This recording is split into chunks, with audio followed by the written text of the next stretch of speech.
And guys, tapos na tayo sa pagda-dryer. So, dito sa Canada, ayan, nalaglag. So, dito sa Canada, madali lang namang maglaba.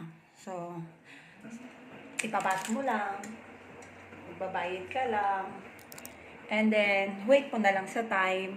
So, ganun lang siya kadali.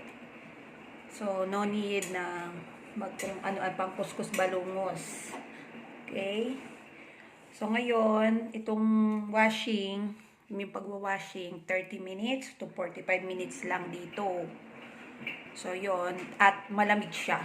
So, para hindi masira ang damit. So, malamig ang water.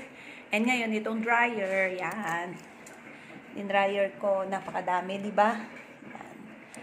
So, yung din dryer ko, 60 minutes to. So, 1 hour. So, i-wait lang natin. So, ingat-ingat lang kasi dapat may yung mga heat tech natin, dapat ay hindi din na dryer para hindi mawawala ang pagka-heat tech niya. So, yon.